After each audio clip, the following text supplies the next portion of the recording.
நான் கபாலி முடிச்சதுக்கப்புறமே வந்து நான் அந்த கதையை வந்து ஒர்க் பண்ண ஆரம்பிச்சிட்டேன். கேஜிஎஃப் லைன்னு வச்சு அந்த பேக்ரவுண்டை வச்சு ஒர்க் பண்ணுன்னு சொல்லிட்டு. ஏன்னா கோலார் கோல்ஃபீல்டு பற்றி நான் ஒரு புக்கு படித்தேன். அதில் சில ரிசர்ச் மெட்டீரியல் கிடச்சிது. சரி அதை பற்றி படிக்கிறப்போ வந்து என்னால் வந்து ரொம்ப கனெக்ட் பண்ணிக்க முடிஞ்சது. அந்த வேர்ல்டோட அந்த லைஃபோட கனெக்ட் பண்ண முடிஞ்சது. அப்போவே ஒர்க் பண்ணுன்னு சொல்லிட்டு நான் அப்போவே ஒரு சின்னதாக ஒரு ஐடியா க்ரியேட் பண்ணேன். ஆனால் தங்கலான் மாதிரியான கதை இல்லை. அது ஒரு என்ன சொல்கிறது, ஒரு 3 பீரியட் வந்து சேர்ந்த ஒரு கதையாக தான் பண்ணேன். ஏற்கனவே பண்ணி வச்சிருந்த கதையை வந்து நான் கொஞ்சம் ஐடியா திரும்ப வந்து படிக்க ஆரம்பித்தேன். சரி கரெக்டாக இருக்கும் அப்படின்ற மாதிரி எனக்கு தோணுச்சு. தோணுனோடனே வந்து சார்கிட்ட வந்து நான் ஷேர் பண்ணேன். அண்ட் வந்து ஞானவேல் சாரும் வந்து அவர்கிட்ட நான் சொன்னப்போ வந்து இந்த ஐடியா வந்து அவருக்கு ரொம்ப பிடிச்சிருந்தது. 2 பேருக்குமே ரொம்ப பிடிச்சிருந்தது. 3 பீரியட் பண்ணணும்னு நினச்சது வந்து அதுக்கப்புறம் கொஞ்ச நாளுக்கு அப்புறம் 3 பீரியட் அப்படின்றது வந்து ஒரு 3 ஹார்ஸில் அதுவே சொல்ல முடியாது அப்படின்ற மாதிரி எனக்கு வந்து தோணுச்சு. ஸோ அப்போது ஒரு பீரியட் கதை மட்டும் எடுத்து பண்ணலாம் அப்படின்ற மாதிரி வச்சேன். அதுவே வந்து ஒரு பெரிய கதையாக இருந்தது. நான் எப்போயும் ஒரு மூவி பண்ணுறப்போ ஒரு கதைக்குள்ளே போகிறப்போ வந்து நிறைய ரிசர்ச் பண்ணுவேன். ஸோ இது வந்து அவ்வளோ டைம் எடுத்தது. எனக்கு கிட்டத்தட்ட ஒரு 8 மந்த்ஸ் வந்து பெரிய ரிசர்ச் ஒர்க் பண்ணோம். ஸோ நிறைய போயிட்டு நேராக அந்த களத்துக்கு போயிட்டு மீட் பண்ணுறது, பீப்புளை மீட் பண்ணுறது, ஒவ்வொருத்தர்கிட்ட ஒவ்வொரு ஸ்டோரிஸ் இருந்தது. அப்புறம் வந்து நிறைய ரிசர்ச்சர்ஸ் வந்து எழுதி வச்சுட்டு போயிருந்தாங்க. எட்வர்ட் கட்சன் சொல்லிட்டு ஒருத்தர் இருப்பார். அவர் வந்து நிறைய இது சம்மந்தமாக நிறைய ஒர்க் பண்ணியிருந்தார். அவருடைய புத்தகங்கள் அண்ட் வந்து கோலார் ஃபீல்டை பற்றி நிறைய பேர் ஒர்க் பண்ணியிருந்தாங்க. அப்புறம் வந்து லிவிங் டேஞ்சரஸ்ன்னு சொல்லிட்டு ஒரு நாவல் இருந்தது. ரொம்ப இன்ஸ்பைரிங்காக அண்ட் யூஸ்ஃபுல்லாக இருந்தது. ஸோ இது எல்லாமே வந்து வாசித்து அப்போ வந்து இது ஒரு கதை சொல்லிச்சு. அந்த ரிசர்ச் மெட்டீரியல் இது எல்லாமே. ஆனால் மக்கள்கிட்ட போகிறப்போ மக்கள்கிட்ட வந்து வேறு நிறைய வந்து மித் ஸ்டோரிஸ் இருந்தது. அது இன்னும் எக்ஸைட்மெண்ட்டாக இருந்தது. ஆனால் மித்துக்கும் ஹிஸ்ட்ரிக்கும் உள்ள அந்த கேப் இருக்குல்ல, அதுதான் வந்து மக்களுடைய நம்பிக்கையாக இருந்தது. ஸோ இதை டிசைன் பண்ணி ஒரு ஸ்கிரிப்டாக வந்து மாற்றலாம் அப்படின்ற மாதிரி எனக்கு வந்து தோணுச்சு. ஸோ அப்படி இருக்கிறப்ப தான் அந்த எட்வர்ட் கட்சனுடைய அந்த ரிசர்ச் புக்கில் படிக்கிறப்ப தான் தங்கலான்ற வார்த்தையும் நான் வந்து கண்டுபிடிச்சேன். தங்கலான் அப்படின்னா வந்து அது வந்து ஒரு பூர்வகுடி சமூகத்தில் இருக்கிற ஒரு மிக முக்கியமான பேர். அண்ட் வந்து அது வந்து ஒரு பீப்புள் லீடர். அது அந்த ஊருடைய ஒரு பிரச்சனைகளை ஹேண்டில் பண்ணுற ஒரு லீடருக்கு வந்து அப்படி ஒரு பேர் வைப்பாங்க அப்படின்ற மாதிரி வந்து அந்த ரிசர்ச்சில் வந்து இருந்தது. அண்ட் வந்து அதுக்கு நிறைய அர்த்தங்களும் இருந்தது. அதை பார்க்குறப்போ வந்து எனக்கு ரொம்ப என்னால் ஈஸியாக கனெக்ட் பண்ண முடிஞ்சது. அந்த கேரக்டரையும் நான் அப்போ தான் வந்து கண்டுபிடிக்கிறேன். அதுக்கு முன்னாடி வரைக்கும் தங்கலான் கேரக்டரை என்னால் அந்தளவுக்கு வந்து கண்டுபிடிக்க முடியாமலே இருந்தது. பட் ஆனால் அந்த கேரக்டர் கண்டுபிடிக்கிறப்ப தங்கலான்னா பலி கொடுக்குறவர், தங்கலான்னா அந்த கிராமத்தை காக்கிறவர், தங்கலான்னா அந்த மக்களை வந்து லீட் பண்ணுறவர், தங்கலான் வந்து அந்த மக்களுக்காக யோசிக்கிறவர் அப்படின்னு சொல்லிட்டு ஒரு பெரிய விஷயம் வந்து அந்த தங்கலான்ற பேருக்கு வந்து நிறைய அர்த்தங்கள் கிடைச்சோன்னுமே அந்த கேரக்டர் எனக்கு வந்து கிடைச்சிச்சு. சரி ஓகே தங்கலான்ற பேர் டைட்டிலாக வைக்கலாம் அப்படின்ற மாதிரி எனக்கு தோணுச்சு. அண்ட் தங்கலான் இந்த மாதிரியான ஒரு கேரக்டர் தன்னுடைய மக்களுடைய இன்னல்களை போக்குறதுக்கு, இழிவுகளை போக்குறதுக்கு என்ன யோசிக்கிறாரு, எதை வந்து அவர் பார்க்குறாரு அப்படின்னு யோசிக்கிறப்போ அந்த கோல்டு வந்து எப்படி இந்த மக்களோட நெருக்கமாச்சு, எப்படி இதை வந்து அவங்க கண்டுபிடிக்கிறாங்க, இதனால் அவங்க லைஃப் ஸ்டைல் மார்ச்சா இல்லையா, ஸோ இதுக்குள்ள மித் ஸ்டோரிஸ் வந்து எப்படி வந்து இவங்களை வந்து இவங்க ஹேண்டில் பண்ணிச்சு, இவங்களை எப்படி அது வழி நடத்துச்சு, அதுக்கும் இந்த மக்களுக்கும் உள்ள கனெக்ஷன் என்ன, அவங்களுடைய லைஃபோட பிரச்சனைகளை சால்வ் பண்ண முடிஞ்சதா, அண்ட் வந்து அவங்க நினச்ச ஒரு விடுதலையை அவங்களால அடைய முடிஞ்சதா அப்படின்றது தான் ஹோல் ஸ்டோரியாக வந்து மாற்றணும். அண்டு மொரோவர் வந்து மெயின் ஸ்ட்ரீம் ஆடியன்ஸை கனெக்ட் பண்ணணும். அண்ட் வந்து அந்த கனெக்ட் பண்ணக்கூடிய ஒரு களமாக அது இருக்கணும். அப்படி இருந்தால் தான் இது எக்ஸைட்மெண்ட் ஆடியன்ஸ்க்கு ஒரு எக்ஸைட்மெண்ட்டாக இருக்குன்னா அந்த எக்ஸ்பீரியன்ஸாகவும் வந்து வேறு ஒன்றா இருக்கணும். அப்படி இருந்தால் தான் வந்து ஆடியன்ஸால் நம்மளால் கனெக்ட் பண்ண முடியும். இன்றைக்கி வந்து தேட்டருக்கு வந்து பார்க்குற ஆடியன்ஸுடைய எண்ணங்களும் எதிர்பார்ப்புகளும் வந்து பயங்கரமாக வேந்த லெவலில் இருக்குது. ஸோ அதை வந்து நம்மளால் வந்து காம்ப்ளீட் பண்ணணுன்னா ஸோ அந்த மாதிரியான ஒரு ஐடியா ஆஃப் தாட்ஸ் இருக்கணும்னு சொல்லிட்டு தான். ஸோ இப்படி ஒரு கதை இருந்தால், இப்படி ஒரு கதைகளும் இருந்தால், அதுவும் விக்ரம் சார் மாதிரியான ஒரு ஆக்டர் உள்ளே இருந்தாருன்னா லைக் வந்து நம்மளால் வந்து இதை வந்து ஈஸியாக ஆடியன்ஸை வந்து ரீச் பண்ண முடியும், அவங்கள வந்து எக்ஸைட் பண்ண முடியும் அப்படின்ற நம்பிக்கை வந்து ஓவரால் வந்ததுக்கப்புறம் ஓகே இதுதான் என்னுடைய நெக்ஸ்ட் ஃபிலிம் இருக்கணும் அப்படின்னு ரொம்ப கான்ஃபிடென்ட்டாக நான் வந்து இறங்கினேன். Malvika I followed from beyond the clouds. So அந்த படம் பார்த்ததுலேருந்தே எனக்கு மால்விகாவுடைய லுக் அண்ட் ஆக்டிங் வந்து உண்மையிலேயே வந்து எனக்கு வந்து ரொம்ப பிடிக்கும். அண்ட் வந்து தமிழில் அவங்க வந்து என்ன பண்ணியிருக்காங்க அப்படின்றது யோசிக்கிறப்போ சரி நான் என்ன பண்ணேன்னா இந்த கேரக்டருக்கு வந்து மால்விகா கரெக்டாக இருக்குன்னு சொல்லிட்டு நான் வந்து மால்விகாட்ட வந்து ஃபஸ்ட்டே பேசினேன். அப்புறம் கொஞ்சம் டேட் இஷ்யூஸ் இருந்தது, சில ப்ராப்ளம்லாம் இருந்தது. ஆனால் எனக்கு சில பயம் இருந்தது. இது வந்து நான் ஆக்சுவலி இந்த படம் வந்து ரொம்ப பிளான் பண்ணாமலே போயிட்டேன்.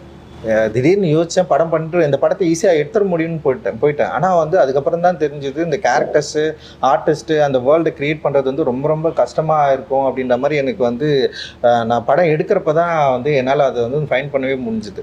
ஸோ வந்து ஒரு லுக் டெஸ்ட் வந்து நான் மாலிகா கூப்பிட்டேன். அந்த லுக் டெஸ்ட் வந்தாங்க.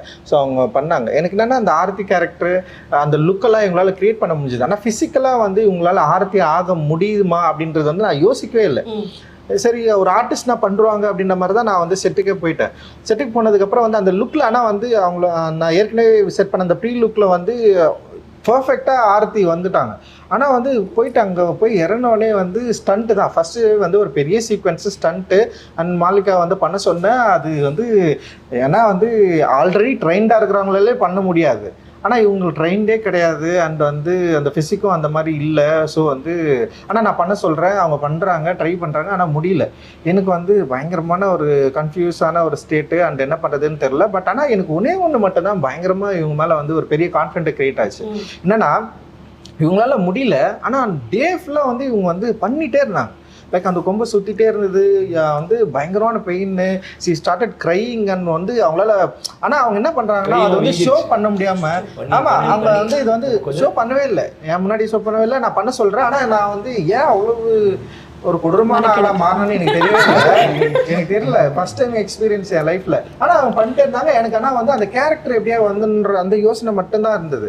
பண்ண பண்ணிச்சு. அப்புறம் இவங்க வந்து ஆனால் அது வரல அன்னைக்கு, அந்த 3 டேஸில் வரவே இல்லை. ஆனால் வந்து என்னென்னா ஒரு 3 மணி நேரம் மேக்கப் போடுறாங்க, வராங்க, ப்ராக்டிஸ் பண்ணுறாங்க. ஸோ அந்த தொடர்ந்து ட்ரை பண்ணுறது இருக்குல்ல, அந்த கேரக்டருக்காக தன்னை அப்ளை பண்ணிக்க ட்ரை பண்ணது இருக்குல்ல, அதுதான் மாலிகா வந்து அவங்களுடைய நான் பயங்கரமாக மூவ் ஆனது. ஆக்சுவலி செம சூப்பர் இது. ஏன்னா அப்புறம் நான் செகண்ட் தாட்டே எனக்கு வரல. ஏன்னா இனிஷியலாக இருக்கிறப்போ வந்து எனக்கு சின்ன ஒரு சந்தேகம் இருந்தது. பட் விக்ரம் சார் கிட்ட கூட நான் டிஸ்கஸ் பண்ணேன். நான் ஆஃப்டர் தட் நான் வந்து என்ன பண்ணேன்னா இல்லை அவங்க ட்ரை பண்ணுறாங்க, அவங்க வந்து தொடர்ந்து இது கண்டினியூஸாக வந்து இந்த கேரக்டர் வந்து பயங்கரம் பிலீவ் பண்ணி இந்த அளவுக்கு ஹார்ட் ஒர்க் வந்து போடுறாங்க, அவங்களால இது பண்ண முடியும்னு சொல்லிட்டு அதுக்கப்புறம் நான் என்ன பண்ணேன்னா ஒரு பிரேக், இவங்களுக்கு ஒரு பிரேக் விட்டு அந்த சிலம்பம் ஒரு ஸ்டூடெண்ட் அவர் வந்து ஒரு வாத்தியார் அவர் வர வச்சு அவங்களுக்கு வந்து ப்ராப்பராக வந்து கிளாஸ் வந்து இவங்களுக்கு சொல்லி கொடுத்து நமக்கு வந்து சிங் சவுண்டில். ஸோ அதனால் வந்து அது எல்லாத்தையும் அவங்க கரெக்டாக புரிஞ்சுக்கிட்டு அந்த கேரக்டர் பயங்கரமாக அண்டர்ஸ்டாண்ட் பண்ணிட்டு இந்த ஸ்டண்ட் அவங்க பண்ண விதம் இருக்குல்ல, அண்ட் அந்த கேரக்டர் வந்து பயங்கரமாக வந்து கொண்டு வந்துருக்குதுல்ல, அன்பிலீவபிள் பயங்கரமாக பண்ணியிருக்காங்க. அண்ட் வந்து இவர் நம்ம ஜிவி கூட படம் பார்த்துட்டு அதான் சொன்னார், என்னங்க அந்த பொண்ணு இப்படி பண்ணியிருக்குன்னு சொல்லிட்டு ஃபர்ஸ்ட் டைம் வந்து படம் பார்த்துட்டு சொன்னார். அண்ட் அந்தளவுக்கு வந்து இவங்களுடைய அந்த ஹார்ட் ஒர்க் வந்து பயங்கரமாக படத்தில் வந்து எஸ்டாப்ளிஷ் ஆயிருக்கு அப்படின்னு நான் நினைக்கிறேன். அண்ட் டெஃபினட்டா மக்கள் ரசிப்பாங்க. அந்த அளவுக்கு பண்ணிட்டு போன ஒரு 2 ஒண்டி வச்சுட்டேன். ஸோ அந்த அளவுக்கு கம்ஃபர்டபுள் அண்ட் வந்து வேணும் வேணாம் அந்த டிஸ்கஷன் வந்து பயங்கர ஹெல்த்தியாக இருந்தது. அண்ட் வந்து கம்போசிங்கில் வந்து இப்போ என்னோட தாட்ஸை வந்து ரொம்ப ஈஸியாக அவர்கிட்ட சொல்ல முடிஞ்சது, அதை கன்வே பண்ண முடிஞ்சது. அவரும் அதை வந்து ஈஸியாக அண்டர்ஸ்டாண்ட் பண்ணிக்கிட்டாரு. அண்ட் வந்து பயங்கரமாக டிஃப்ரென்ஸ் எதுவுமே இல்லை எங்களுக்குள்ள, டிஃப்ரெண்ட் தாட் ஆஃப் ஒப்பீனியன் அப்படி எதுவுமே இல்லாமல் இந்த கதையோட உலகத்துக்குள்ளே அவரால் ஈஸியாக வர முடிஞ்சது. என்னுடைய இப்போ எனக்கு என்னென்னா வேர்ட்ஸாக என்னால் சரியாக சொல்ல முடியாது. இப்போ நான் ஒரு வேர்ட் சொல்லுவேன், ஆனால் அதுக்குள்ளே ஒரு இன்னராக ஒரு எமோஷன் இருக்கும். அதை வந்து கண்டுபிடிக்கணும்னா அது ஒரு ரொம்ப கடுமையான ஒரு கெப்பாசிட்டி தான். ஸோ அது இவங்க எல்லாரும் நல்லா பண்ணிட்டாங்கன்னு வச்சுங்களேன்.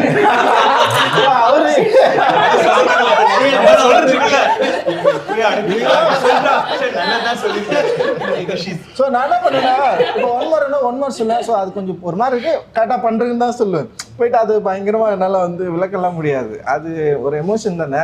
ஸோ அதை ஈஸியாக அண்டர்ஸ்டாண்ட் பண்ணிக்கிட்ட ஒரு அற்புதமான ஒரு நண்பராக ஜிவி மாறினார். அது என்னால் வந்து என்ஜாய் பண்ண முடிஞ்சது வெல் நாங்கள் ஒர்க் பண்ணுறப்பவே. அண்ட் ரொம்ப சந்தோஷம் சார் உங்க கூட ஒர்க் பண்ணது. Thank you sir. ஸோ பியூட்டிஃபுல்ல சார். எனக்கு ஒரு பெரிய டவுட் சார், ரொம்ப அழகான ஒரு பொண்ணை பார்த்து டிரெக்டருக்கு மோர் கம்ஃபர்டபுளான ஒரு வேலை அப்படின்னு நான் பார்க்குறேன்.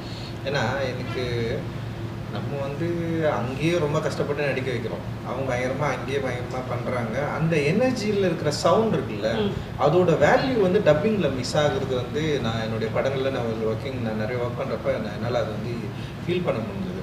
ஸோ டப்பிங்கில் ரீக்ரியேட் பண்ணலாம்.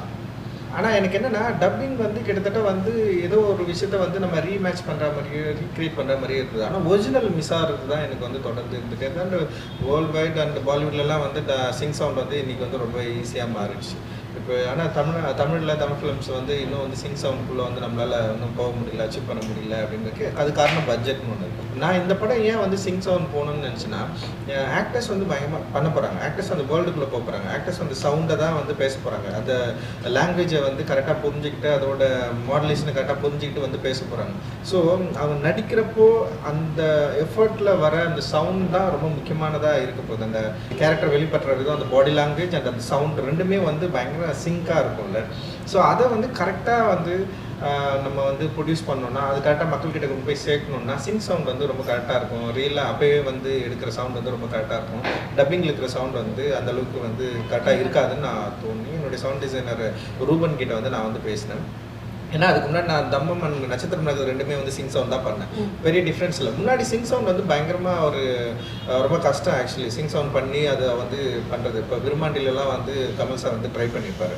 ஸோ அதில் வந்து ஆனால் வந்து சவுண்டோட டிஃப்ரென்ஸ் தெரியும். பார்க்குறப்ப படத்தில் வந்து நமக்கு வந்து சில விஷயங்கள் வந்து தெரியும். ஸோ அதனால் நிறைய பேர் அதோட பட்ஜெட்டும் கொஞ்சம் பிரச்சனையாக இருந்தால். ஆனால் நான் என்ன பண்ணேன்னா சின்ன படம். இப்போ நான் ஒரு விக்டிம்னு சொல்லிட்டு ஒரு ஆந்தாலஜி பண்ணேன். அது வந்து ஒரு சின்ன படம் தான். அது ஒரு 30 minutes படம். அதுக்கு வந்து சிங் சவுண்ட் பண்ணேன். செம சூப்பராக ஒர்க் ஆச்சு. அதான் ஃபர்ஸ்ட் பண்ணேன். ரெண்டாவது வந்து என்னென்னா, அப்போ சிங் சவுண்ட் பண்ணுறப்போ ரொம்ப முக்கியமாக இன்னொரு விஷயம் என்னென்னா வந்து கரெக்டான ஆக்டரில் வந்து நம்ம தேர்ந்தெடுக்கணும். அது ரொம்ப முக்கியமானது. அவங்க வந்து அந்த அவங்களோட ஸ்கில்ல வந்து பயங்கரமாக அது வந்து நமக்கு வந்து காட்டும். ஸோ அது ரெண்டுமே அது வந்து ரொம்ப முக்கியமானது. அப்போ சிங் சவுண்ட் பண்ணணும்னு முடிவு பண்ணது தம்மம்ல செமையாக ஒர்க் ஆச்சு, நட்சத்திரம் நகரும் சூப்பராக ஒர்க் ஆச்சு. அண்ட் வந்து தங்கலான் பண்ணுறப்போ நிறைய கேரக்டர்ஸ், நிறைய ஒரு பயங்கரமான ஒரு ஓப்பன் ஸ்பேஸு, எக்கச்சக்கமான பேக்ரவுண்ட் ஆர்டிஸ்ட் இருப்பாங்க. அண்ட் வந்து மெயின் ஆர்டிஸ்ட் நிறைய பேர் இருப்பாங்க. ஒரு 7-8 பேர் வந்து ஆர்டிஸ்ட்டுங்களே இருப்பாங்க. ஸோ இவங்க எல்லாருக்குமே வந்து அந்த சிங் சவுண்டை அச்சீவ் பண்ணுறது ரொம்ப கஷ்டம். அண்ட் வந்து இவர் ரூபன் கிட்ட பேசுகிறப்போ ரூபன் வந்து பண்ணலாம், நம்ம ட்ரை பண்ணலாம், ஆனால் எல்லோரும் சப்போர்ட் பண்ணணும்னு சொன்னாங்க. அந்த ஃபர்ஸ்ட் மூவி ஆரம்பிக்கிறப்பவே எல்லாருக்குமே வந்து சொல்லி அண்ட் இப்போ வந்து பார்வதிக்கு வந்து தமிழ் கொஞ்சம் வந்து அந்த ஸ்லாங்கு அந்த இஷ்யூஸ் இருந்தது. பட் ஆனால் வந்து அவங்க அந்த ஃபர்ஸ்ட் டே வந்து அவங்களுக்கு ரொம்ப கஷ்டமாக இருந்தது. பட் ஆனால் வந்து பயங்கரமாக ட்ரை பண்ணி அதை வந்து பிரேக் பண்ணி அதை வந்து கொண்டு வந்தாங்க. அண்ட் மாலிகாவுக்கு வந்து தமிழில் பேசவே மாட்டாங்க. ஆனால் அவங்க வந்து சிங் சவுண்ட் அப்படின்றது வந்து நான் வந்து அன்காம்ப்ரமைஸ்டாக வந்து இது பண்ணவே முடியாது, நீங்கள் பண்ணி தான் ஆகணும் அப்படின்னப்ப நான் சொல்லிட்டேன். ஸோ அதனால் வந்து வேறு வழி இல்லாமல் அவங்க வந்து கரெக்டாக பேசணும். அண்ட் வந்து அந்த என்ன சொல்கிறது, அந்த மாடுலேஷன் கரெக்டாக இருக்கணும். அண்ட் வந்து அந்த சவுண்டுமே ரொம்ப கரெக்டாக இருக்கணும். ஸோ இதை வந்து நம்ம வந்து தொடர்ந்து வந்து அவங்க ஆர்டிஸ்ட் கிட்ட வந்து சொல்லி அவங்க வந்து இதை வந்து கரெக்டாக வந்து பண்ண ஆரம்பித்தாங்க. ஸோ இதை ஆடியன்ஸ் பார்க்குறப்போ எப்படி இருக்கும் அப்படின்னா வந்து லைக் நிறைய படங்கள் பார்த்துருக்கோங்க, என்ன மாதிரி டிஃப்ரென்ஸ் இருக்கும் அப்படின்னா லைக் வந்து மோர் ரியாலிட்டி இருக்கும். அந்த சவுண்டோட வேல்யூஸ் வந்து இன்னும் பயங்கர சூப்பராக இருக்கும். அந்த பேசுறது, கத்துறது, அப்புறம் என்னன்னா உங்களுக்கு எல்லா சவுண்டுமே இப்போ பாடி சவுண்ட், அந்த நடக்கிற சவுண்டு, அப்புறம் வந்து அங்கே இருக்கிற காற்று, அதோட சேர்ந்து இருக்கிற அந்த வாய்ஸ் இருக்குல்ல, அந்த வேர்ல்டை வந்து ரொம்ப ஈஸியாக கனெக்ட் பண்ணி ரொம்ப ரொம்ப ரியலாக கொடுக்கும். அதுதான் வந்து அதோட வேல்யூஸு. டப்பிங்கில் எப்படி பண்ணோம்னா ஃபுல் நாய்ஸ் கட் பண்ணி வெறும் சவுண்ட் மட்டும் எடுத்து பண்ணுறப்போ அந்த டப்பிங் வாய்ஸில் வந்து ஒரு கிளாரிட்டி இருக்கும். ஒரு ஆர்டிஸ்ட்டுக்கு வந்து ஒரு ஒரு ஒரு நிமிஷம் நடிக்கிறாருன்னு வச்சுங்களேன், ஒரு சவுண்ட் வந்து கொஞ்சம் லோவில் பேசுவார், ஒரு சவுண்டு கத்தி பேசுவார். திடீர்னு வந்து அவர் சவுண்டை வந்து சில சவுண்டு வந்து கரெக்டாக வராது. அதில் ஒரு ரியாலிட்டி இருக்கும். பட் ஆனால் நீங்கள் டப்பிங்கில் பார்த்தீங்கன்னா வந்து ரொம்ப கிளியராக பேசுவாங்க. சிரிக்கிறது கூட ரொம்ப கிளியராக இருக்கும், பேசுறது கிளியராக இருக்கும், அழகிறது ரொம்ப கிளியராக இருக்கும். ஸோ எனக்கு டப்பிங் வாய்ஸ் வந்து நான் மேக்ஸிமம் வந்து அதுலேருந்து வெளியே வரணும்னு தான் நினைப்பேன். டப்பிங் ஸ்டுடியோக்குள்ளே போகக்கூடாதுன்னு நினைப்பேன். எனக்கு பிடிக்கவே பிடிக்காத இடம் நான் என்னுடைய கிராஃப்ட்லேயே வந்து டப்பிங் ஸ்டுடியோவில் உட்கார்றது தான் எனக்கு. ஸோ அதனால் நான் என்ன பண்ணேன்னா இந்த ரியாலிட்டியை ஆடியன்ஸ்க்கு வந்து கொண்டு போய் கொடுக்கணுன்றதுக்காக நான் இந்த சிங் சவுண்ட் வந்து நாங்கள் வந்து பயங்கரமாக அச்சீவ் பண்ணியிருக்கிறோம். இந்த படத்தில் வந்து கிட்டத்தட்ட ஒரு 80% வந்து சிங் சவுண்ட் தான். அண்ட் 20% வந்து இப்போ சவுண்ட் எடுக்கிறப்ப சில எரர் இருக்கும், சில பிரச்சனைகள் இருக்கும். ஸோ அதனால் வந்து எல்லாரையும் வந்து திருப்பி வந்து ரீடப் பண்ணோம். அந்த ஃபிலிமோடைய என்ன சொல்கிறது, ஒரு அடுத்த கட்ட லெவல் தான் இது. ஃபிலிம் மேக்கிங்கோடைய டிமாண்ட் தான் அது. ஸோ அந்த டிமாண்டை ஒரு ஆர்டிஸ்ட்டாக எனக்கு தேவைப்படுது, ஒரு டிரெக்டராக எனக்கு தேவைப்படுது, அது வந்து கொடுக்குற ஆர்டிஸ்ட் தேவைப்படுது, அதை அச்சீவ் பண்ணுற டெக்னீஷியன்ஸ் நம்மக்கிட்ட இருக்கிறாங்க. அண்ட் வந்து இது ஒரு எக்ஸ்பீரியன்ஸ் ஆடியன்ஸ் கொடுக்குறப்போ இந்த ரியாலிட்டிக்குள்ளே அவங்களால கனெக்ட் பண்ணிக்க முடியும் அப்படின்றது தான் இதோட எக்ஸ்பீரியன்ஸ் அப்படின்னு நான் நினைக்கிறேன்.